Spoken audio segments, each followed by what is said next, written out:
Hi, everybody. I want to spend a couple minutes talking about our short story project. And what this is the collection of assignments that we have working the entire term towards our final short story. Before I really dive into what that means, I want to talk about what we're doing with our short story. First, you're going to hear me say it probably 4,000 more times this term. We're writing a short story. We are not writing a chapter of a novel.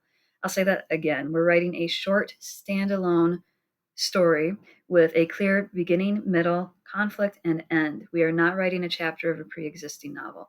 Can you use ideas that you've had previously? Absolutely. You're a writer, and if you're like any other writer I know, you have about a billion ideas floating around in various stages of completion. Can you use one of them for this project? Absolutely, but it needs to be a new, unique, standalone short story. Again, we are not writing chapters of a novel. We are focusing on 1 to 2 characters in terms of development and seeing a scene in their life. It's going to be a short story, not a chapter. In addition to that, we are writing literary fiction. We are not writing genre fiction. Literary fiction and genre fiction, it's a blurry line between the two, and we're going to have a couple conversations about it. And there's a video floating around about what the difference is. Essentially, what we want our stories to be is character based, character driven, and we're focusing on their development as characters and not the action that happens to them. The character is going to drive the plot, the action is not going to. So you could have a short story that's just a scene at a table between 2 characters and explore some conflict that way. You can have a battle scene, but you need to focus on the character's response to that and not the, slash and grab and stab of the battle scene. So we're focusing on our characters and how they react and develop in the scene, not necessarily the action that is happening to them. So, short story, literary fiction, those are the basics. Let's take a look at the rubric. And again, this is a project that we're going to be working on all term, bits and pieces here and there. All of our activities are building towards this short story final. But let's get to the nitty gritty of what it's going to be. Again, it's going to be a short story, it's going to be literary fiction. And we are going to want to write between 6 and 8 pages for our short story. And a word on that, I'm not a huge stickler for maximum page lengths. If your short story ends up being 12 pages, I'm totally okay with that. But let's make sure we're hitting the minimum of 6 pages at least. And then it can be as long as it needs to be within the structure of a short story. I don't want you turning in something that's 30 pages because that's more of a novella than a short story. So, let's keep it relatively short, but you don't have to end your story at 8 pages if your story is not complete. Okay. Specifically, what we want to do is integrate effective fiction writing strategies and techniques for literary fiction, and this is going to be something that we're going to talk about throughout the semester. Specifically, we're going to be looking at some critical elements, including storytelling. How are you crafting your story? Are you using techniques that we've learned in class to develop a rich world, strong characters? Do they have some dialogue? A word on dialogue, we're going to have a huge conversation about it later in the term, but dialogue cannot just be internal dialogue. Absolutely have some. We all think, our characters think, but you cannot only have internal dialogue. We need to have some actual communication with the outside world, even if that communication is to a whiskey glass or a tree or an inanimate object, but we need to have some dialogue in our story. Other things that we're looking for is your character development.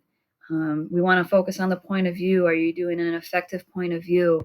And point of view can be really exciting. We're going to learn some interesting strategies in terms of point of view.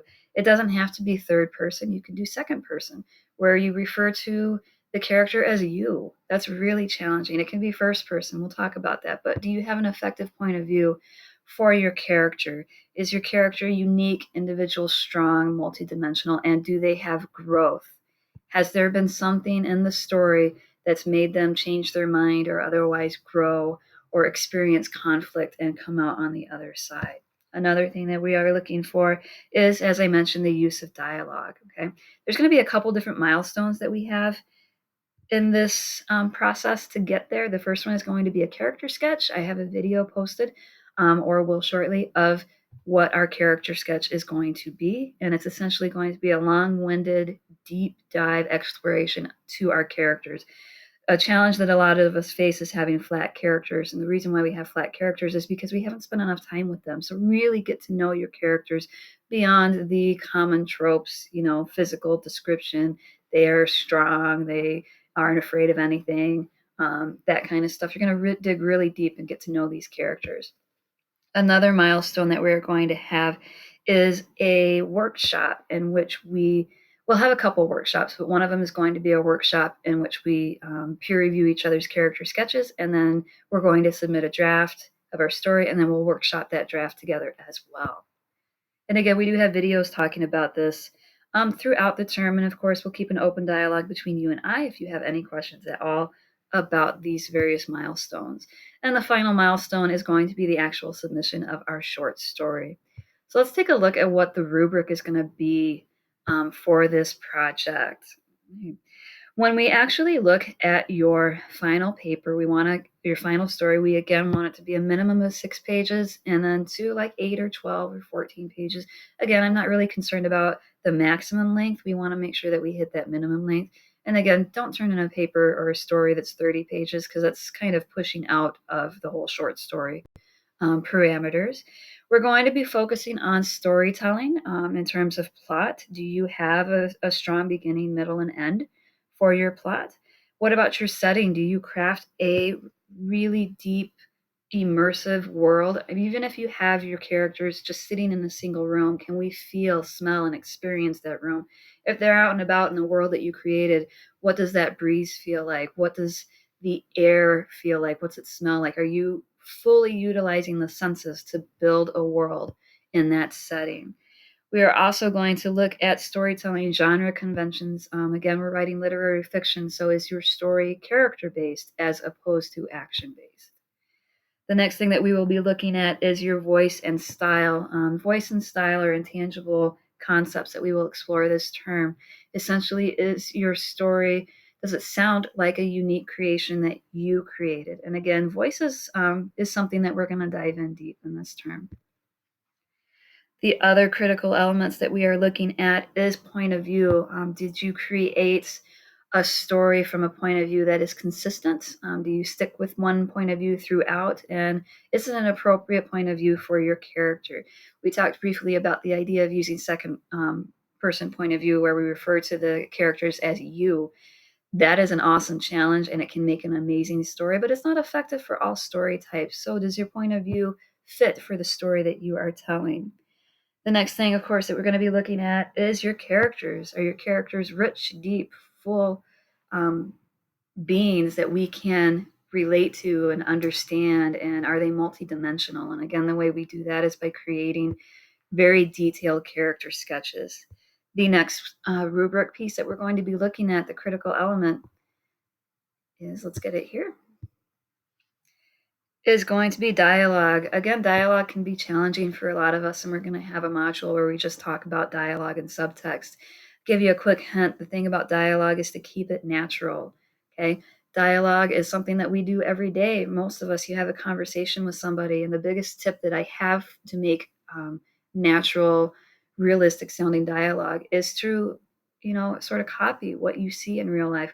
We don't have long prose of sections of talking at each other usually. I mean, I am right now because I'm, lecturing to you, but typically when you're having a conversation, there's a give and a take, a back and a forth. The people who are talking interrupt each other. We talk with our hands, we sigh, we fiddle with our hair, we look outside when a car drives by, we interrupt each other, we say we say we say start and stop our sentences.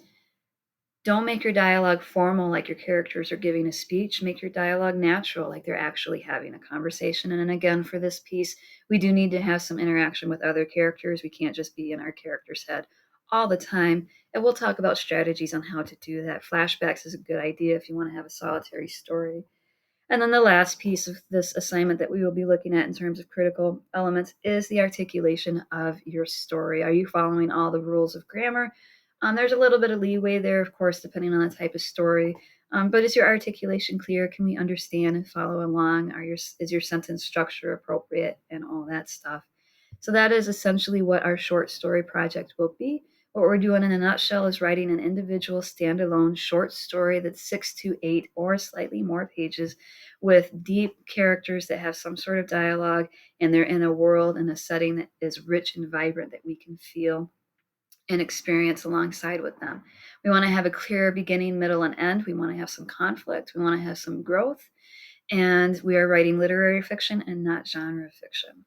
I know that this can be intimidating. Writing is, even if you've been writing for years, writing a new story and joining a new class can be intimidating, but I want you to know that I'm here to support your success every step of the way. If you have any questions at all, you can connect with me. We can talk in the general discussion forums. You can text me. You can give me a call. We can do a Zoom meeting, whatever you need to feel supported in this process. I'm here with you every step of the way. And trust me when I say you got